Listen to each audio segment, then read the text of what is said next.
चेलम्मा, क्या हुआ?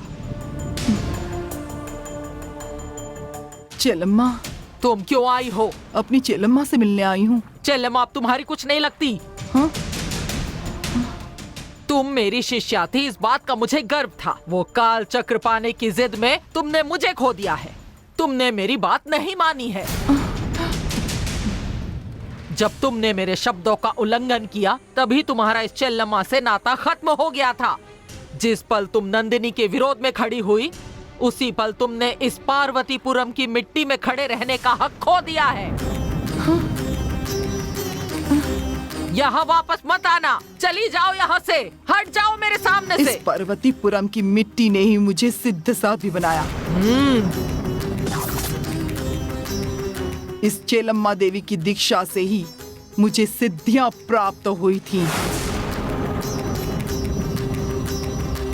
मैंने अपनी सारी शक्तियां खो दी हैं और ऐसे वक्त में आप मुझसे ऐसा बर्ताव कर रही हैं चेलम्मा।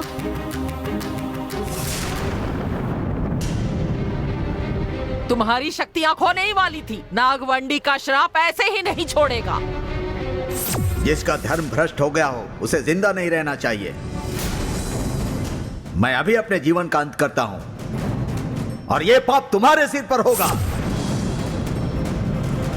युगों से जीवित रहने वाले नागवंडी को तुमने मार दिया है। ये बहुत बड़ा पाप है।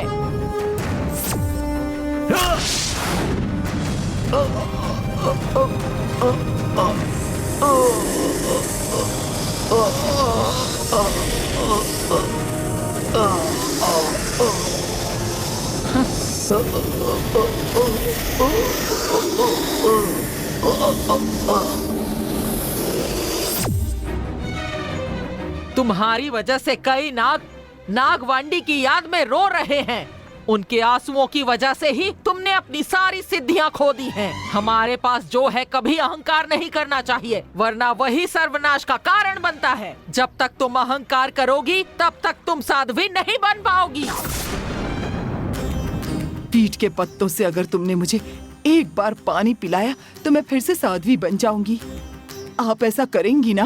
मैंने एक बार गलती की है, काफी है और नहीं करूंगी। मैं फिर से दीक्षा नहीं दूंगी। चेलम्मा, जब आप अपनी शक्तियाँ खो चुकी थी तब काल चक्र वापस लाकर मैंने वो शक्ति आपको वापस दिलाई थी ना? वो शक्ति तुम्हारी वजह से नहीं, चेल्ली माता के आशीर्वाद से मिली है। चेल्ली माता की ज्ञान परंपरा में मैं भी रह सकती हूँ, है ना? चेल्ली माता को तुम क्या समझती हो? किसी भी भगवान की शक्ति कम नहीं है, लेकिन चेल्ली माता जैसी कोई देवी नहीं है।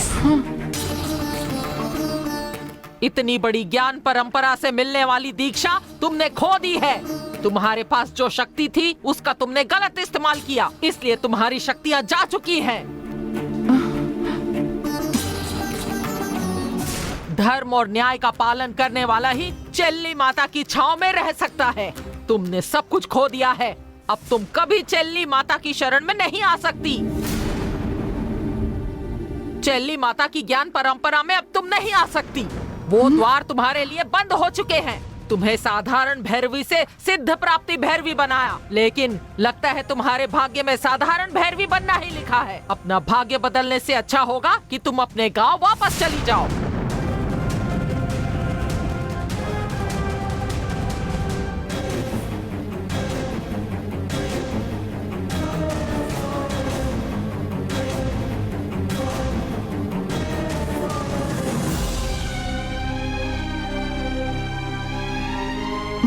मैंने तुम्हें अपनी शिष्या ही नहीं बनाया था, अपनी बेटी की तरह प्रेम किया। तुम्हारे ऊपर बरसाया प्रेम मैं एकदम से भूल नहीं सकती। तुम जहां भी रहो खुश रहो।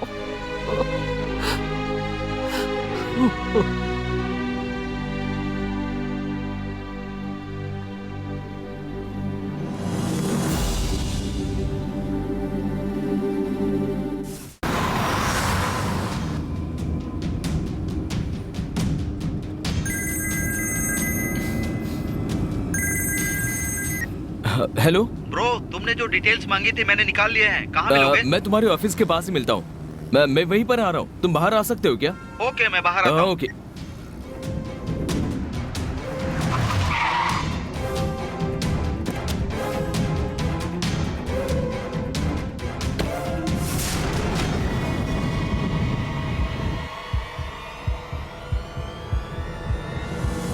हाय ब्रो, Oh, वो hi. सारी डिटेल्स और नंबर्स इस फाइल में हैं। हाँ। ये लो। Thanks bro. तुमने जो टाइम बताए थे उस टाइम पर तुम्हारे पिताजी का नंबर पार्वतीपुरम के जंगल में था।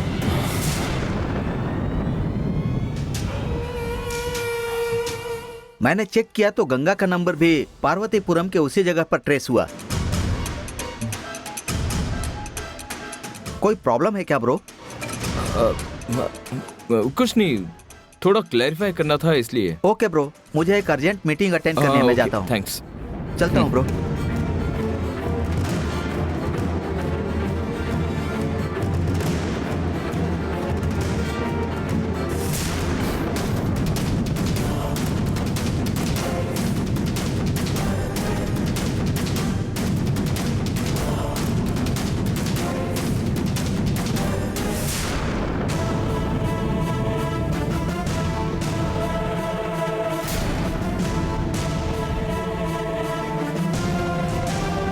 गंगा ने पार्वतीपुरम में सबसे पहले पापा से बात की थी, उसके बाद ही उसने मुझे फोन किया था।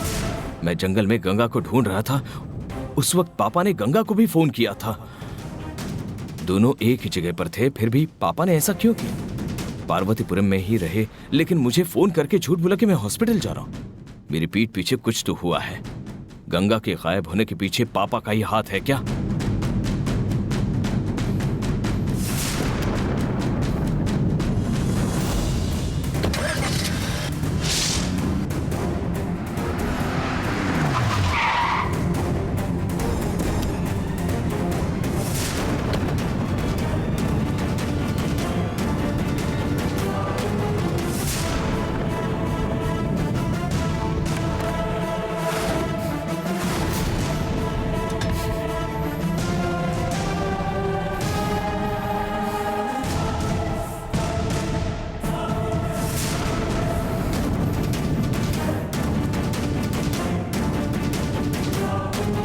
गंगा कहाँ है पापा?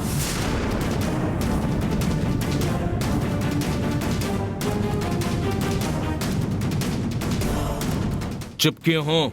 बताइए गंगा कहाँ है? बेटा मुझे कैसे पता होगा? मंजू बता रही थी कि गंगा ने कहीं से फोन किया था, उससे ही जाकर पूछो। गंगा ने कोई फोन नहीं किया। देवसेना का दिल रखने के लिए सीता ने गंगा के नाम से फोन किया था।